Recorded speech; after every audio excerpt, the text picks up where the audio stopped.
if you get to show up to work like this all day, that's like your heaven, right? If you're showing up to work like this every day, you might not be conscious of it, but this is really kind of like somebody's hell. And this is not sustainable. You're an inspiration to our entire organization. Welcome to the Gym Marketing Made Simple podcast. We're going to be talking the done-for-you marketing and sales strategies proven to work with boutique fitness gyms to increase quality lead flow and grow your revenue. Don't try to be a professional marketer and waste tons of money. Let the experts at Lasso do it for you. And now, here are your hosts, Blake Ruff and Sherman Merritt. All right, guys, here we go. Another episode of Gym Marketing Made Simple. I'm Sherman, here with Blake. Today we have Brian Alexander of Ready, Aim, Climb. Brian, thanks for hanging out with us today, buddy.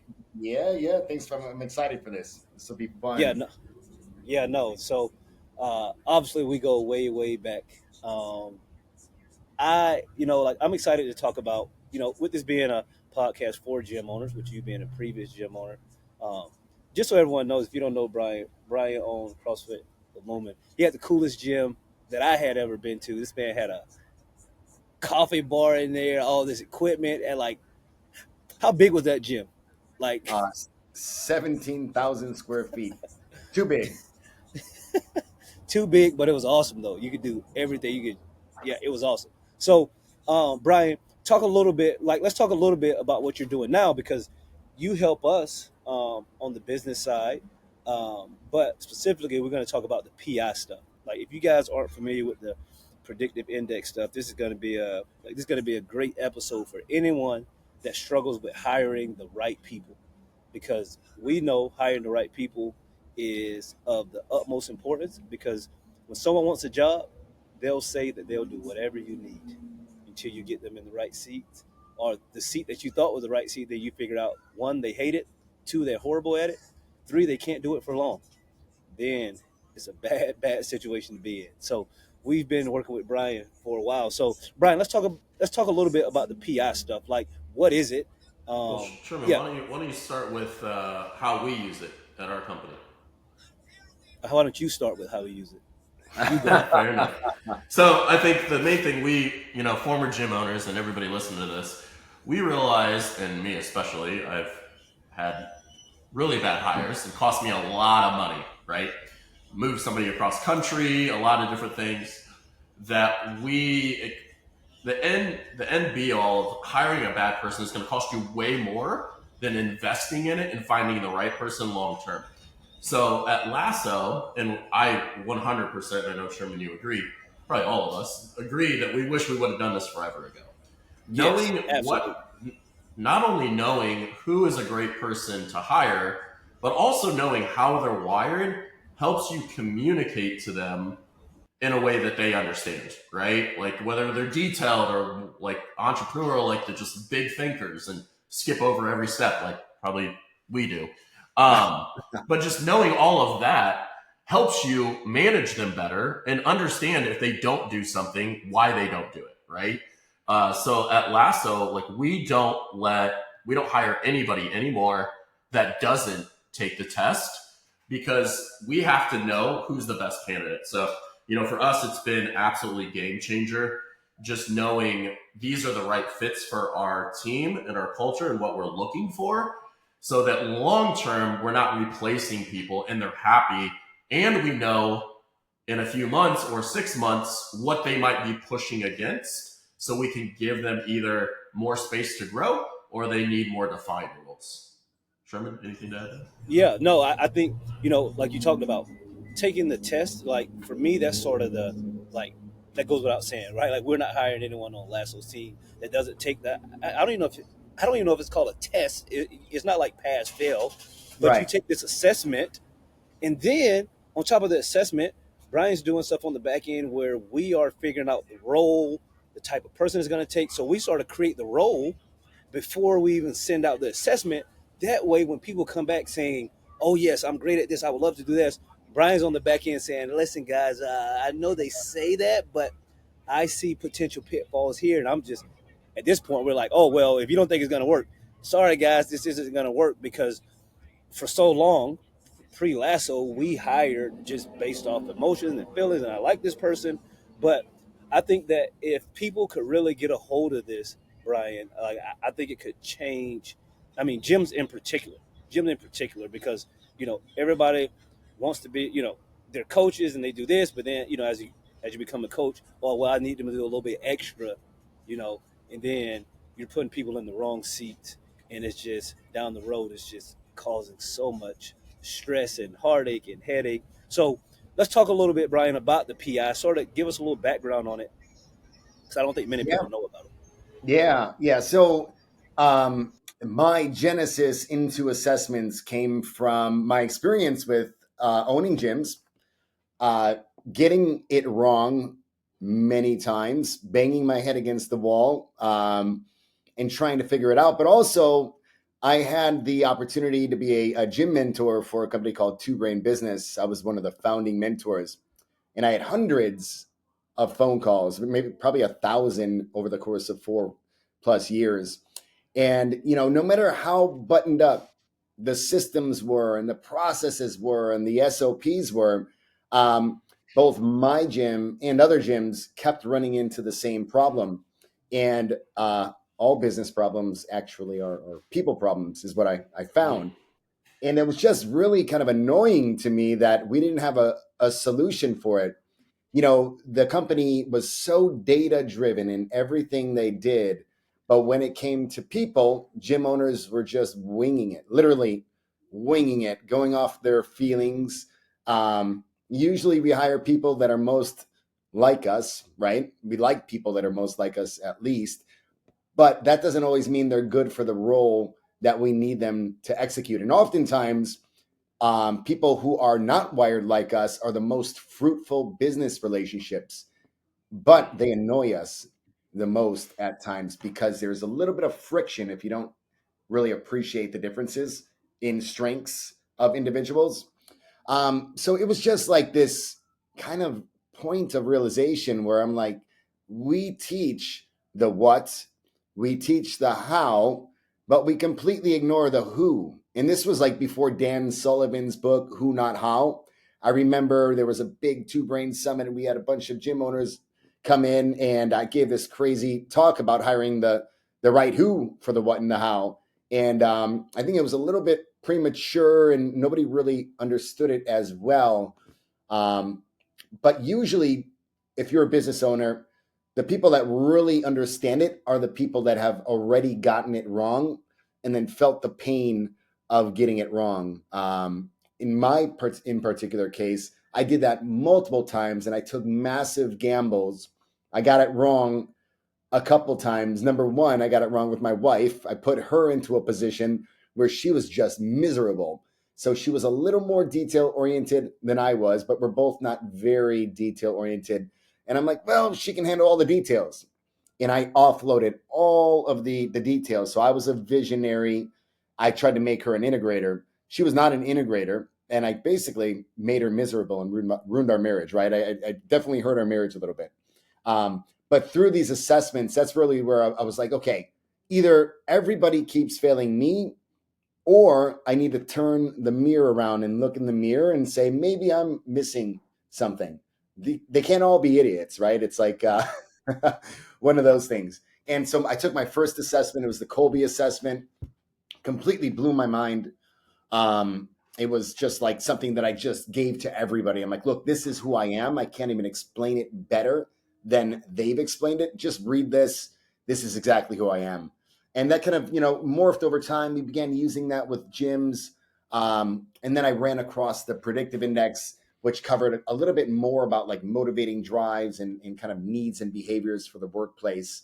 And that was really kind of like where I got into what I'm doing now. It's just consulting with companies large and small, gym owners, roofing companies, all the way up to, I have a national paving company that they do $250 million a year in revenue, and it's a massive company. But the fun part about it is people problems are people problems. I don't care what industry you're in, how big your company is, as well. If I can solve a people problem and save you from a mishire, then it's worth it, right? Yeah, I think, you know, you and I, we've been friends for years and years. I mean, we met at Two Brain. Shout out to Two Brain. Uh, I think and I remember when I was first talking about starting Lasso. I remember I reached out to you and said, "Hey, like I really like this Blake dude, but like I've never had a partner. Like I don't even know if Blake knows this. I was like, I've never had a partner. I don't know how this is gonna work." And then you were like, "Well, let him take the Brian test." messed I'm up just on this one. and, and What's then Yeah, that? Brian, he got. I said Brian messed up on this one. He got this one all wrong.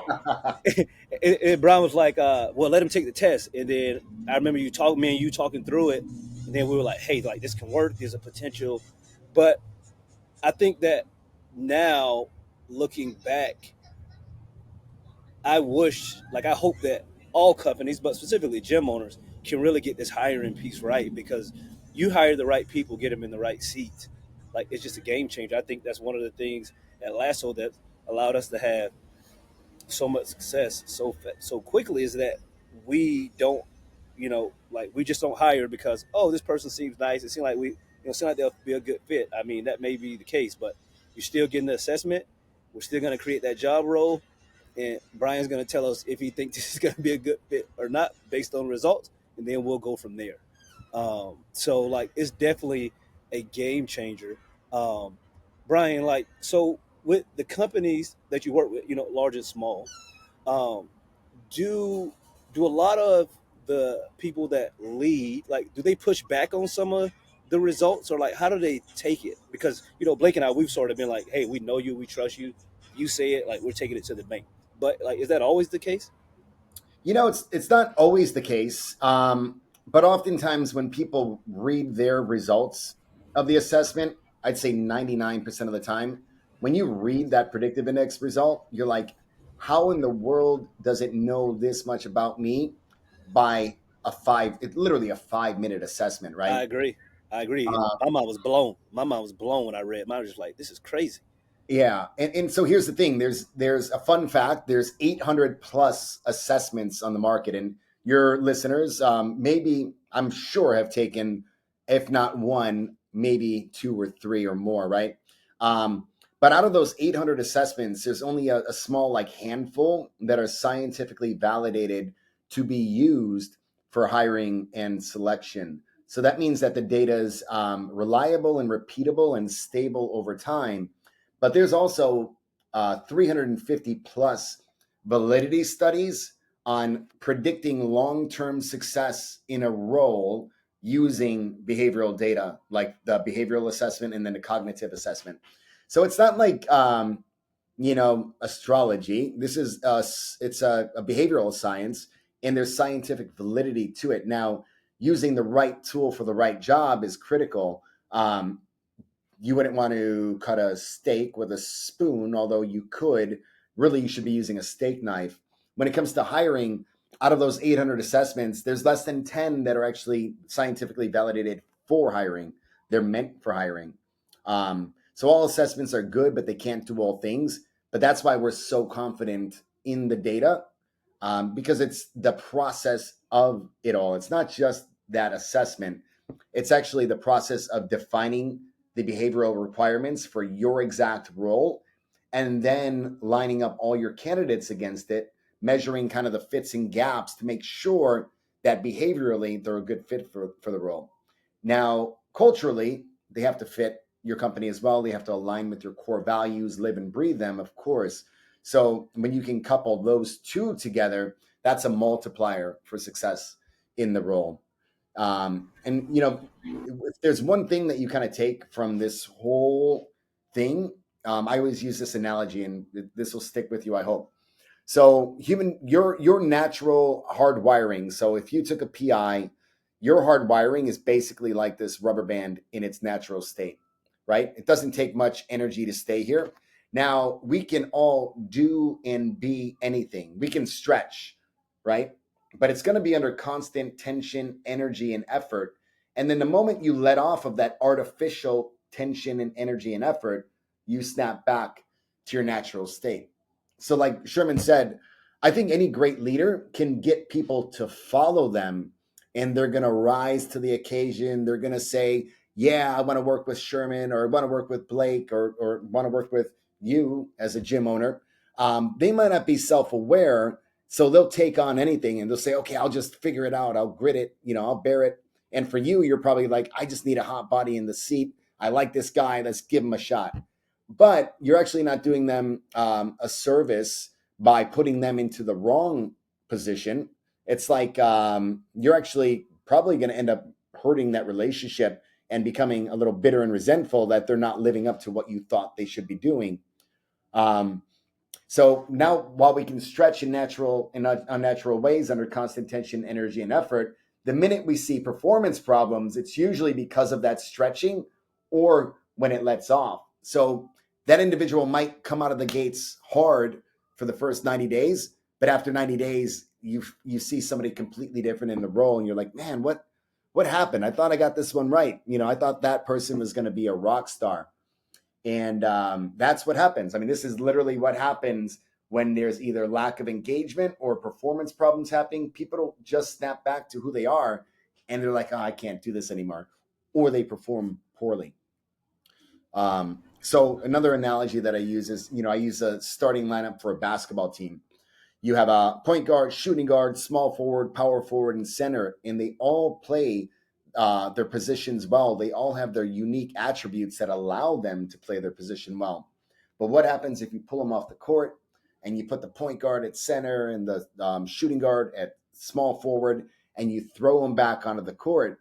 They're still playing basketball and they're still playing the game they love, but now all of a sudden they're going to work every day getting beat up. They're really ineffective in their role. The fans are upset. The coach is upset. And it's just kind of a mess. And that could all be avoided just by understanding who your point guards are. If you need a power forward, hire a power forward. Don't take a point guard and try to make them a power forward. They're never going to be a great power forward. But if you put all the skills and drills into making them a great point guard and identifying that early on, they could be a great point guard. And it's all about self-awareness, but it starts with the leader. If you're not self-aware and you're not aware of your own strengths and weaknesses, then it's going to be very difficult to identify that in other people as well. Yeah, no, that's good. Like that's good because I remember first time when we started hiring folks, and when you were like, well, we need to create the job role so that we can get the right. I was just like, why are we creating this job role, bro? Like we need to hire someone. Like we don't have Yeah, time to yeah, be creating job roles. Like we need to get somebody in here. yeah, But now being on the other side of it, the job role is probably the most important piece because once you know what you need, obviously there are people out there that are going to fit that role perfectly, but you need to know exactly what you want because if you don't know, because I remember you asking Blake and I, well, what exactly? And we were sort of like, well, we don't know. You like, no, you guys have to figure this out because once you have it locked in, then we can find someone that's going to fit the role. They're going to do a great job at it, and you're going to be happy. And I look back at all of our hires, like all of our hires have been solid, great hires, right? Like hasn't been one of those things where someone's in the role 30 days later, 60 days later, I'm pissed. Blake's yeah. pissed, So it's definitely been a game changer with that. Um, Blake, you have anything? No, I remember you using that back in a seminar, and that really hit home when you're talking about like having people on the right bus but in the wrong seat, Yep. right? And I think that like really, like you might have the right players, but they're all just doing the wrong things, right? And I think maybe this isn't a good question, but like I think it's hard when you talk to gym owners and they realize, oh crap, I put somebody in the wrong seat, right? I got a GM that should just be a coach. And Yep. that comes with like a pay. So maybe this goes into leadership more, but yeah, I think that's a good question, right? Like, what if you realize, holy crap, everything just went to junk? Like, I got all these people. I got a GM that should be a lead coach. I got a lead nurture person that hates people, and a coach that just isn't following anything. Like, do you Yeah. just fire everybody and like start over, or like what's the process? Yeah, that's amazing because remember, if it's a small company or a large company, I'll go into large executive teams and we'll go over this and we'll start talking about, okay, well, what do we do now? So you're not going to just go in and fire everybody, but having those job targets defined for every role. That's kind of like your starting point, like measure twice, cut once kind of thing. Ideally, you're going to do it before you hire somebody, but if you have a company that's rolling already, you still want to define those job targets. You still want to give your employees the behavioral assessment, and then you're basically going to measure them against the job they're executing. And there's going to be either clear fits or there's going to be gaps. Now, usually there's some gaps. It's just no matter how good of a executive team you have in a big company or a gym, it doesn't matter. Like people, this is the hardest thing to get and nail down blindly. Like if you're not using objective data. So I don't care if you're a gym or a huge company, everybody's messing up until they have data. Now they might be getting by, but they're not doing it as efficiently and effectively as they could. But when you have somebody who's in the role and they don't align with the job, we have very specific ways to help them basically stretch, right? Very specific coaching instructions for every single drive that we're measuring. And all we're measuring is motivating drives, and then we can predict needs and behaviors based on those drives. So it's really interesting. A picture's worth 1,000 words. And when you see that PI result, I can literally talk for about an hour about an individual based on 4 little dots on a piece of paper. Now, 4 little dots on a piece of paper superimposed against the job they're executing tells me a lot more. And that's where we really come in and say, okay, is this person going to be a good fit for this role long-term? Can we carve off a piece of the role where they don't fit and move that to somebody else? Or do I need to look for if they're a really good team member and you don't want to lose them? Because we know if you have an A player, you don't want to lose them. It's very difficult to replace A players. So maybe there's a different role that they might be a better fit for. And the software basically has an algorithm that shows you all job fits for all employees versus all the roles that you have. And I think that's a really good way to keep your A players around and also create like a nice career roadmap for them as well to make sure they're constantly growing into something potentially, a little more in line with how they're naturally wired. If you get to show up to work like this all day, that's like your heaven, right? If you're showing up to work like this every day, you might not be conscious of it, but this is really kind of like somebody's hell. And this is not sustainable. This is. No, that's good. I'm glad I'm an A+ player. The data That's told me right. so. A plus plus plus 3 A plus. plus. So if anyone that ever let me go, you missed out. Oh Yeah, man, too far gone now. yeah. No, no, but that's good though because again, like with us, right? Like we work with so many gyms. We work with so many gyms, and that's one of the big things that we hear. You know, oh, everything was going great. I just had to let this coach go. I had to let this person go. Uh, it's just not working. Or even if they haven't built up the courage to let him go, it's just like it's just not going great. But she's a nice person. He's a nice guy. So we're just gonna try to make it work. If we can get people to buy in to hiring the right people from the jump, I think it changes entrepreneurship. Right? Yeah. Imagine Blake. Imagine the amount of stress that you would have missed out on had you not hired that one coach. I was gonna say, don't mention names.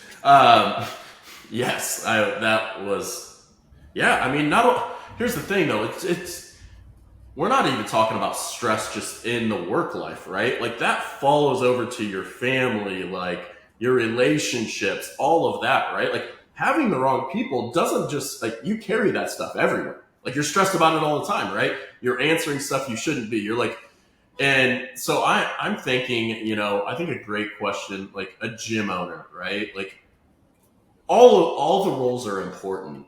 What would you say that somebody is like a true entrepreneur, like vision, like big thinker? Who do they really need? Like I'm thinking about like the gym owner that needs like, hey, I'm about to hire somebody to like kind of replace myself. I'm tired of doing this, being like the man all the time. Who's the next person? Is it based on just like your test, or is it more like, hey, most entrepreneurs need this type of person? I think every situation is different. I think you have to really define what that looks like. You might just need an integrator to kind of take your place if you're a visionary that's not really big into details. Um, but you might be able to be a great leader of people. What I noticed was I needed a number two, and I was desperately trying to find a number two, a second in command, which is always like an integrator. I'm a big picture visionary.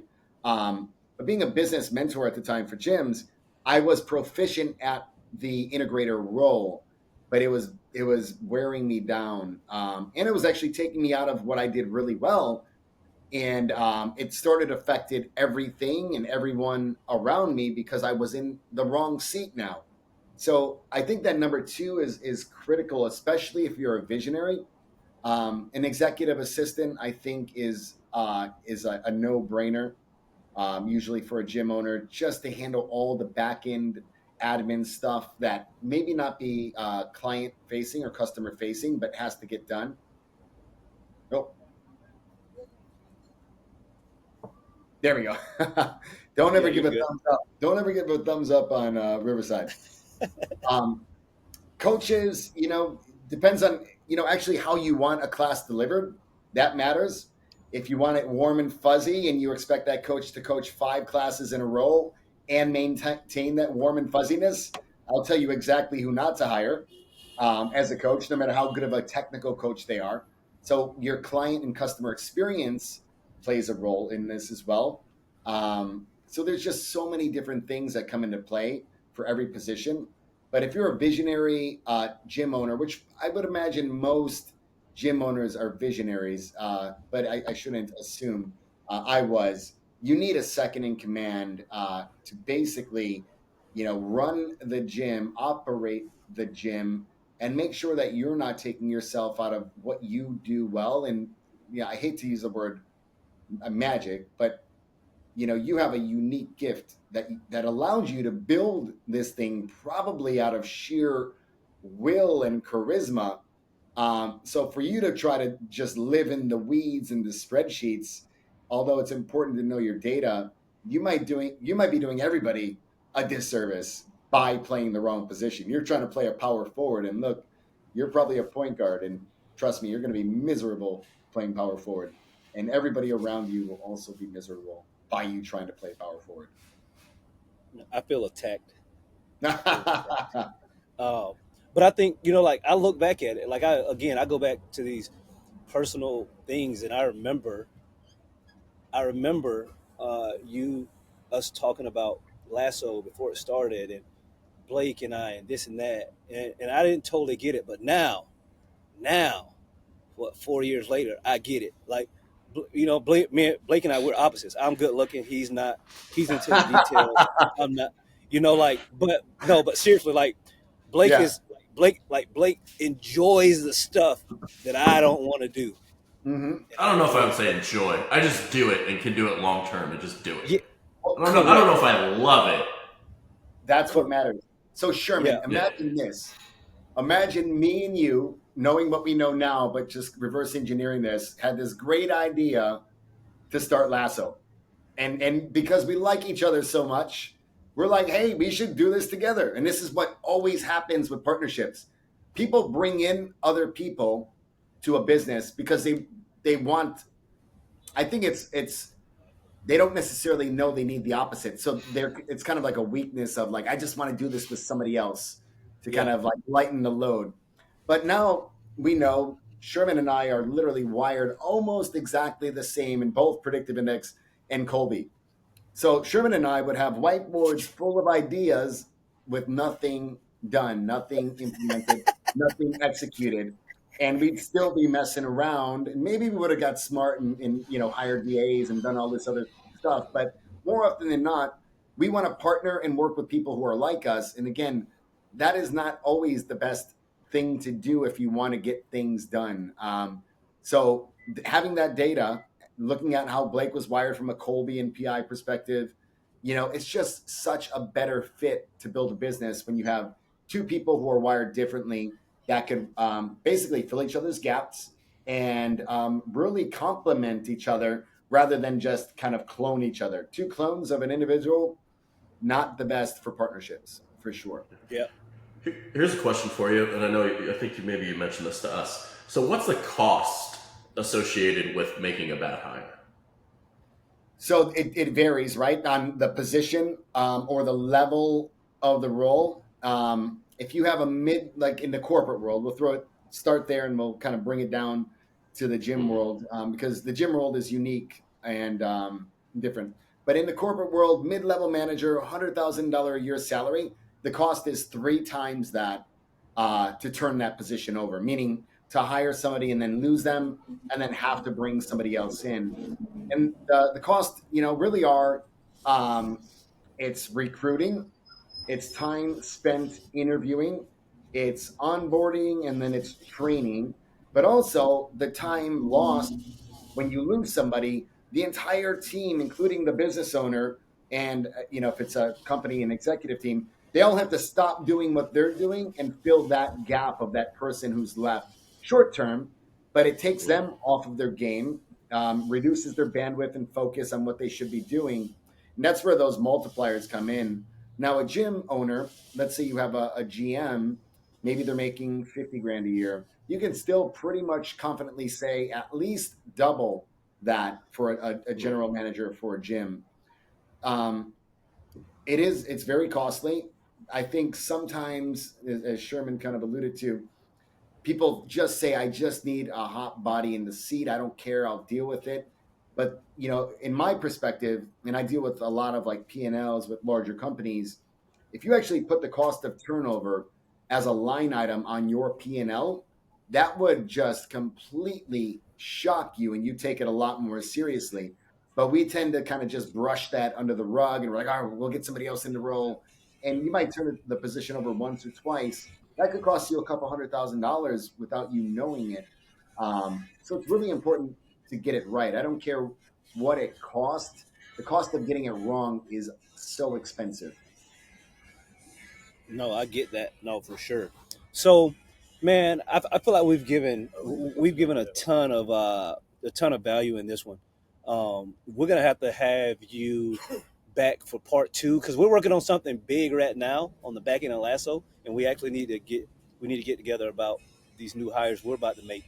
Yep. But I think that I know for a fact from this episode you're gonna have some people reach out. So, people that want to get in contact with you, how do they do that? So two ways. If you go to readyaimclimb.com, you can take the assessment for free on my website, and I'll send you a 5-page detailed report kit of how you're wired. And again, it's your motivating drives in the workplace and then the needs and behaviors you can predict with it. But there's like 5 unique different reports that get spit out from that. At a very minimum, super valuable for you to know as a leader from a self awareness perspective. And then, really, if you want to learn a little bit more on your own terms, my book, How to Succeed in Spite of Yourself, it's a really easy read. It nails all of this stuff. It's kind of written in a story format, kind of like Go Giver, but super simple read. I think you'll find value in that as a leader of people in general. And I talk about a lot of the concepts in there as well. So that's the easiest way to kind of dig a little bit deeper. Sherman, I'll share the link with you so you can pop it up into the Lasso podcast as well as the Facebook group as well. Good. Yeah, you guys should read that book. If you like point guards, you'll love the point guard in this book. That's That's all I'll right. say. That's right. Read the book. Read the book. Read the No, book. but seriously, guys, reach out to Brian. Let him have you. Reach out to us. We can give you Blake and I. We can give you more about our experience. But we just wanted this episode to really be about getting the word out on this because we don't want you guys to make bad hires anymore, right? Like make the right hires so we can take these businesses to the next level, guys. So Brian, seriously, man, thanks for hanging out with us. We know Yep. everyone's time is busy, so thank you. And guys, as usual, tell a friend to tell a friend to tune in, and we will chat with you guys next week. All right. Thanks, everyone. Yeah. Thank you for listening to the Gym Marketing Made Simple podcast with Blake Ruff and Sherman Merricks. We hope you enjoyed. We believe marketing should increase revenue and not waste money. So book your free call today. Head on over to lassoframework.com. That's LASSOFRAMEWORK.com and find the right words, get more customers, and increase your revenue. We'll see you here next time.